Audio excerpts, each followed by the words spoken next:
நாங்கள் அல்லாஹுடைய திருநாமங்கள் தொடர்பாக பார்க்கிற அந்த விஷயங்கள் நாங்கள் ஏற்றுக்கொண்டிருக்கிற நாங்கள் வணங்குகிற ரப்பு எப்படிப்பட்டவர் என்பதை அவனுடைய திருநாமங்கள் ஊடாக அறிந்து கொள்ளணும் என்பதற்காகத்தான் இப்படியான ஒரு தலைப்புல நாங்கள் பார்த்து வருகிறோம். எனவே அந்த எங்களுடைய மனநிலைகள் எப்படி மாற்றம் அடைய வேண்டும் என்றால், நாங்கள் ரஹீம்னு சொன்னா அல்லாஹ் எப்படியான ரஹீம் என்ற விஷயங்களுக்கு ஞாபகத்துக்கு வரணும். ரஹ்மான் என்று ஒரு சொல்றதை நாங்க கேட்டோம்டா உடனே அல்லாஹ் எப்படியான ரஹ்மான் என்றது எங்களுக்கு ஞாபகத்துக்கு வரணும். கஃபூர் என்ற சொல்ல கேட்டோம்னு சொன்னா அல்லாஹ் எப்படியான அந்த மன்னிப்பவன் என்பதை எங்களுக்கு ஞாபகத்துக்கு வரணும். அப்படி நாங்க அல்லாஹ்வை புரிஞ்சு எங்களுடைய வாழ்க்கையை நாங்கள் அமைச்சு கொள்றதுக்கு தான் இந்த தலைப்பு விடப்பட்டிருக்கிறது.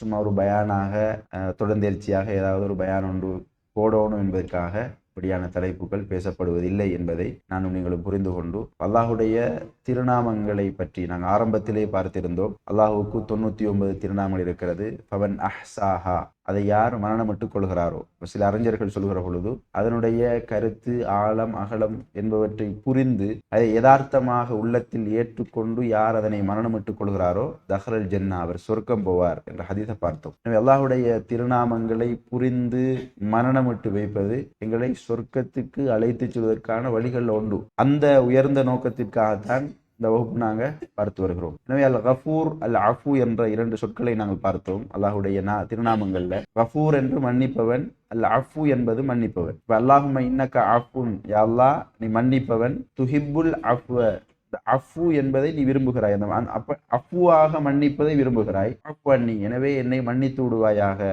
என்ற அந்த பிரார்த்தனையோடு நாங்கள் பார்த்தோம். இது ரெண்டுக்கும் இடையில வித்தியாசம் என்னன்னு சொன்னா, கஃபூர் என்பது நாங்க ஒருவருக்கு ஒரு அநியாயம் செய்கிறோம், ஒருவருடைய விடயத்தில் உரிமையிலேயோ அல்லது வேறு விடயங்கள்லையோ நாங்க பிழை செஞ்சு அநியாயம் செய்கிறோம். அவர்கிட்ட போய் நாங்க மன்னிப்பு கேட்கிறோம். இந்த மன்னிப்பு 2 வகையில் அவர் மன்னிக்கலாம்.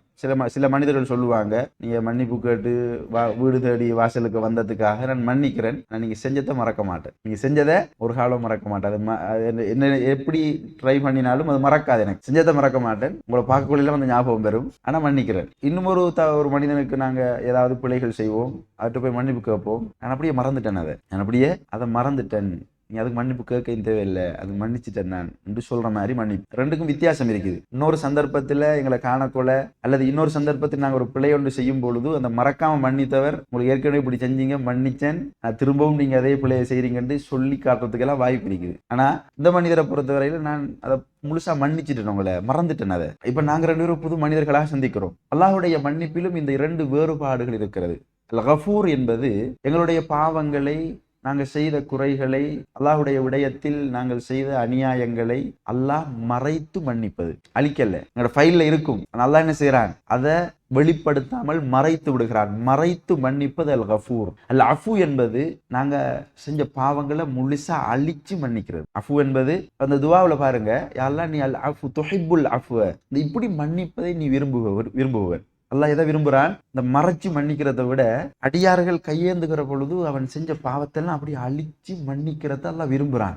அப்படி என்ன மன்னிச்சு கொள்ளு என்று சொல்லி நாங்க செய்யற பிரார்த்தனை தான் அல்லாஹும்ம இன்னக அஃபுன் துஹிப்புல் அஃப்வ ஃபஅஃபு அன்னி என்ற அந்த பிரார்த்தனை. இப்ப இன்றைய தினம் நாங்க பார்க்க இருக்கிற திருநாமம் ரவுஃப். ரவுஃப் என்பது, அன்புக்குரியவர்களே, இந்த ரவுஃப் என்பது இரக்கமானவன், கருணையானவன் என்ற அந்த அர்த்தத்தை கொடுக்கும். இப்ப நாங்க ரஹ்மான், ரஹீம், ரஹ்மத் என்று பார்க்கிறோமே, அந்த கருத்துல தான் இந்த ரவுஃப் என்பதும் வரும். இந்த ரவுஃப் என்பதை வித்தியாசம் என்ன என்பதை பார்க்கிற பொழுது அல்லாஹு தாலா ரஹ்மத், கருணை காட்டுறது என்றது 2 வகையில வரும். இயல்பாக எல்லோரும் மீதும் கருணை காட்டுதல். இன்னொன்று இருக்குது, நாங்க ஒரு பிழை செஞ்சிட்டோம், ஒரு தவறு செஞ்சிட்டோம், அதை மன்னிச்சு போட்டு திரும்ப நம்மளுக்கு இரக்கம் காட்டுறது. கோபம் இருந்துச்சு, அதை மன்னிச்சு போட்டு இரக்கம் காட்டுறது. இயல்பாக இரக்கம் காட்டுறதுக்கும் மன்னிச்சு போட்டு இரக்கம் காட்டுறதுக்கும் வித்தியாசம் இருக்குது. அதே நேரம் அல்லாஹுடைய வணக்க வழிபாடுகள்ல அல்லாஹு தஆலா அந்த தன்னுடைய கட்டளைகளில் கருணையை வெளிப்படுத்துகிற வகையில் எங்களுக்கான சட்ட திட்டங்களை வைத்திருப்பது. இப்ப நாங்க நோன்பு தொடர்பாக பார்க்கிற பொழுது, நோன்பு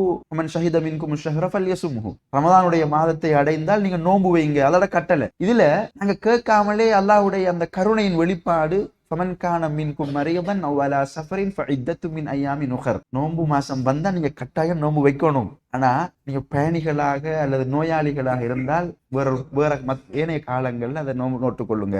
இது அல்லாஹ்வுடைய சட்டங்கள்லேயே எங்களுடைய நிலை அறிந்து எங்களுக்கு காட்டுகிற கருணை.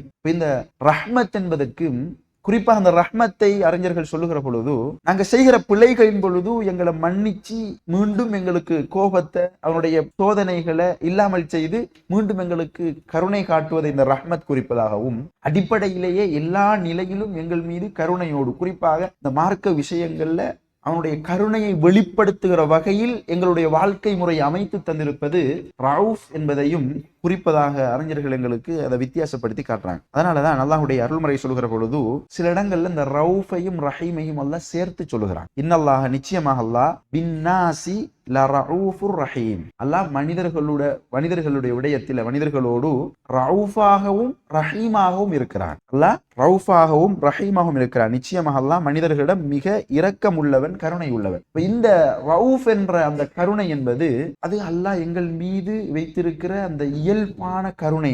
அது அந்த நிகரில்லாத, அளவில்லாத நாங்க கருணை என்று சொல்றோமே, அந்த கருணையை குறிப்பது போன்று நாங்க கேட்காமல் எங்களுக்கான எல்லா இலகுபடுத்தல்களையும் இந்த உலகத்திலே செய்து வைத்திருக்கிற கருணை அது குறிக்கும். அன்புக்குரியவர்களே, இதை ஈமான், இந்த ரவுஃப் என்ற அந்த இறைவனுடைய நாமத்தின் மூலம் அல்லாஹ்வை ஈமான் கொள்ளுகிற பொழுது எங்கள்கிட்ட ஈமானிய ரீதியாக ஏற்படுகிற அந்த தாக்க மாற்றம். அல்லாஹு தஆலா சும்ம தாப அலைஹிம் இன்னஹு பிஹிம் ரவுஃபுர் ரஹீம் ஒரு வசனத்துல அல்லாஹ் சொல்றான். இப்ப தௌபா கேட்கிறோம், அல்லாஹ் என்ன செய்யறான்? அந்த தௌபாவை மன்னிக்கிறான். இப்ப நாங்க சொன்னோம், இந்த ரஹீம் என்பது இப்ப நாங்க அல்லாஹ்வுக்கு மாறு செஞ்சுட்டு கையேந்துகிற பொழுது அந்த மன்னிச்சு எங்களுக்கு இரக்கம் காட்டுறது. அல்லாஹ் சேர்த்து சொல்லுகிறான் ரவுஃபுர் ரஹீம். நீங்க மாறு செஞ்சு மன்னிப்பு கேட்டு ரஹீமாக இருக்கிறேன், ஆனா நீங்க மாறு செய்வதற்கு முன்னாலும் மாறு செய்தாலும் கட்டுப்பட்டாலும் உங்கள் மீது நான் ரவுஃபாக இருக்கிறேன். அல்லாஹ்க்கு நாங்க மாறு செய்யறோம், ஆனா நாங்க மாறு செய்கிற அந்த சந்தர்ப்பத்தில் எங்களோட ரிஸ்க் குறைவடையல. அல்லாஹ்க்கு நாங்க மாறு செய்கிறோம், எங்களுக்கு நோய் வரல,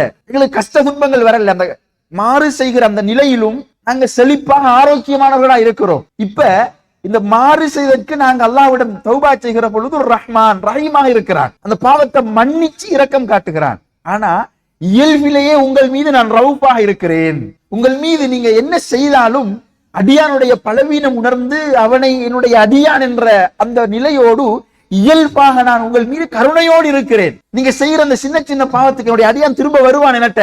அவன் செய்கிற சின்ன சின்ன பாவங்களுக்கு அவன் அல்ல உடனே தண்டிப்பது கிடையாது, அப்படியே விட்டுறது கிடையாது, அவனுடைய கொடுத்த செல்வத்தில் குறைப்பது கிடையாது, ஆரோக்கியத்தில் குறைப்பது கிடையாது, கஷ்டங்களை, துன்பங்களை, துயரங்களை அப்படியே போட்டு விடுவது கிடையாது. அல்லாஹ் என்ன செய்கிறான்? நாங்க என்ன செஞ்சாலும் அல்லாஹ் எங்களோடு எங்களுடைய அனைத்திலும் குறைவில்லாமல் தந்து கொண்டிருக்கிறான். இது அந்த ரவுஃபுடைய வெளிப்பாடு. எனவே அல்லாஹ் இயல்பில் எங்களோடு ரவுஃபாக, கருணையாக எங்களோடு இருக்கிறார். இந்த கருணையை நாங்க புரியணும். இந்த கருணையை சரியா புரிஞ்சா மாறு செய்ய மாட்டார். மாறு செய்பவன் ரஹீம் என்பதை புரிந்தால் அல்லாஹ்விடத்தில் ஓடோடி போய் கையேந்துவான். ரவுஃப் என்பதை புரிந்தால் அல்லாஹ்க்கு மாறு செய்யறதுக்கே எண்ணம் வராது. அல்லாஹ்க்கு மாறு செய்யறதுக்கே எண்ணம் வராது. அன்புக்குரியவர்களே, அப்ப இந்த ரவுஃப் என்ற அந்த நாமத்தினூடாக அல்லாஹ்வை ஈமான் கொள்ளுகிற அதனுடைய தாக்கம் அது அல்லாஹ்வுடைய அருள்மறை எங்களுக்கு சொல்லுகிறது. இப்படி நீங்கள் மிகுந்த கஷ்டத்துடன் மட்டும் சென்றடையக்கூடிய நகரங்களுக்கு உங்கள் சுமைகளை அவை எடுத்து செல்கின்றது. நிச்சயமாக அல்லாஹ் உங்களோட அல்லாஹ் சொல்ற எப்படின்னு சொன்னா, இன்ன ரப்பக்கும், உங்களுடைய ரப்பு லரஊஃபுர் ரஹீம், உங்களுடைய ரப்பு ரவுஃபாகவும் ரஹீமாகவும் இருக்கிறார். எப்படி சொல்றான்னு சொன்னா, நம்முடைய வாழ்க்கையில் ஏற்படுகிற அந்த கஷ்டங்களை எல்லாம் சொல்லிவிட்டு, நம்முடைய வாழ்க்கையில வருகிற நாங்க சந்திக்கிற இன்னல்கள், துன்பங்கள், கஷ்டங்களை சொல்லிட்டு அதுக்கு பின்னால் அல்லாஹ் சொல்றான் ரഊஃபுர் ரஹீம். அல்லாஹ் தஆலா சில போது அல்லாஹ் நம்மளை சோதிக்கிறான்.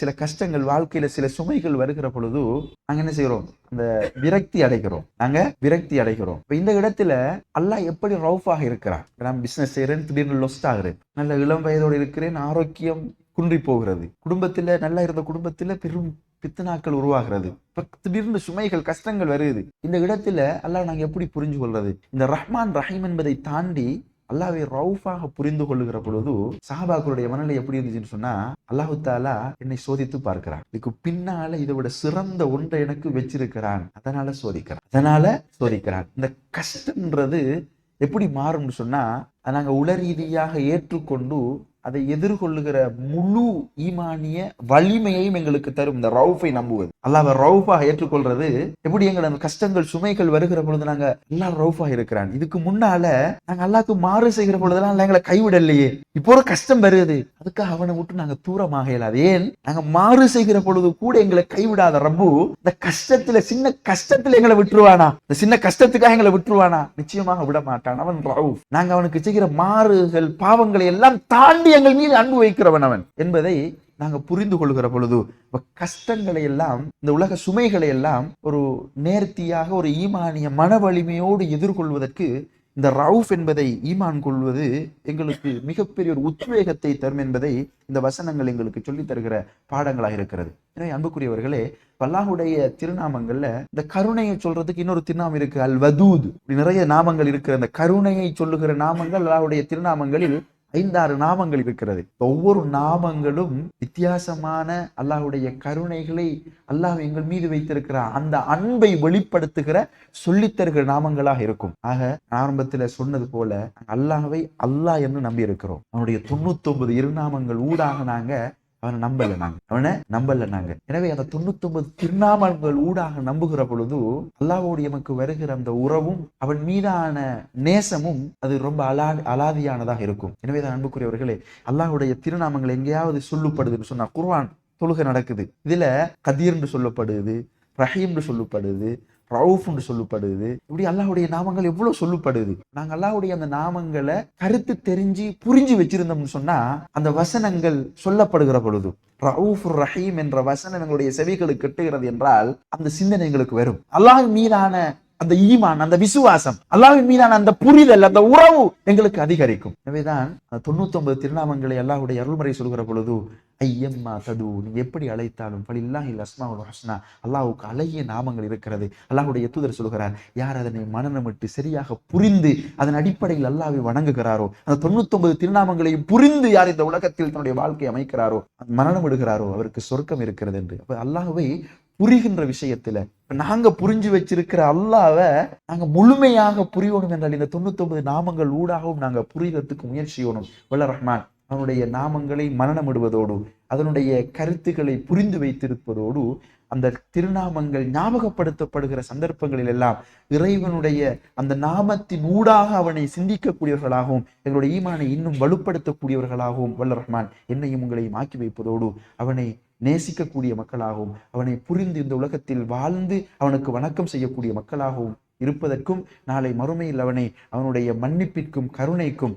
அந்த அஃபு, அந்த மன்னிப்பிற்கும் அவனுடைய ரவுஃப் என்று சொல்ல அந்த கருணைக்கும் தகுதியானவர்களாக அவனை சந்தித்து ஜன்னத்துல் ஃபிர்தௌஸுடைய பூங்காவில் எந்த தூதரை அதிகம் நேசித்தோமோ அந்த தூதரோடும் நம்முடைய பெற்றோர்களோடும் ஒன்றாக வாழக்கூடிய பாக்கியத்தை வல்ல ரஹ்மான் நம் எல்லோருக்கும் வழங்கியல்வாக. சுப்ஹானக்கல்லாஹு பிஹம்திக அஷ்ஹது அல்லா இலாஹா